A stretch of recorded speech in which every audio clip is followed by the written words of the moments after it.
Continuant à me laisser pousser par les vents qui font le tour de l'anticyclone des Açores, je navigue quelques jours vers le sud-est. Et la traversée se poursuit jour après jour jusqu'à ce qu'apparaisse à l'horizon Porto Santo, dans l'archipel de Madère. Encore une île au premier abord peu engageante, et pourtant je garde d'un séjour de 2 semaines, il y a quelques années, un excellent souvenir. Les plages de l'île d'abord sont magnifiques, et la vie est douce dans le petit village, décoré aujourd'hui pour la fête de l'île. Près de la petite mairie, mes pas me conduisent vers la maison où vécut Christophe Colomb. Colomb se maria avec une jeune femme d'ici. Et sa maison, devenue musée, expose des portraits de Colomb peints à toutes les époques et qui n'ont pas grand-chose en commun. Ces beaux taxis jaunes sont pratiquement les seuls véhicules de l'île. L'un d'eux m'emmène retrouver les paysages arides mais attachants de Porto Santo.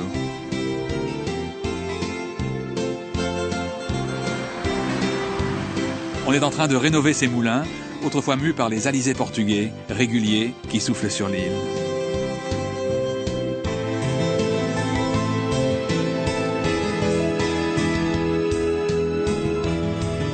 Au cœur de ces paysages désertiques, parfois une vallée abrite quelques cultures, de la vigne surtout.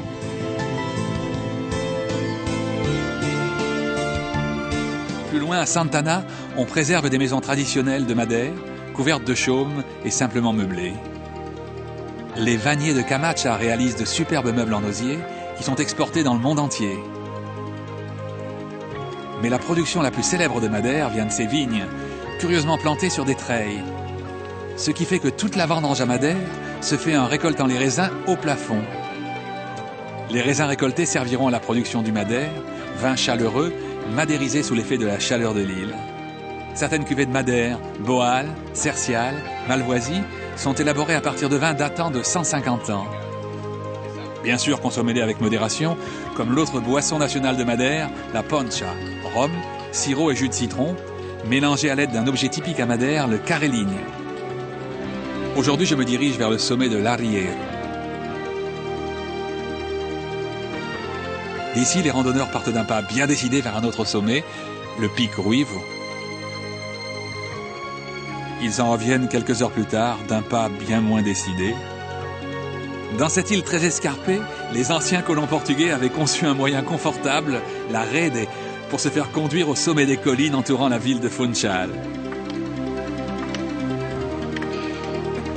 Pour en descendre, ils avaient inventé un autre moyen de transport, le carro de cesto.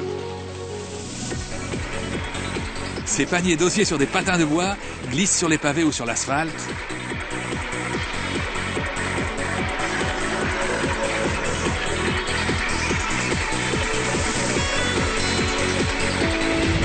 Et il y a des carrefours. Voleur d'images, je suis un voleur d'images.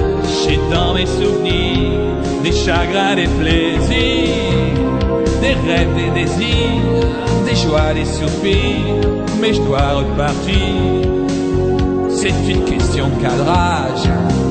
Je suis un voleur d'images.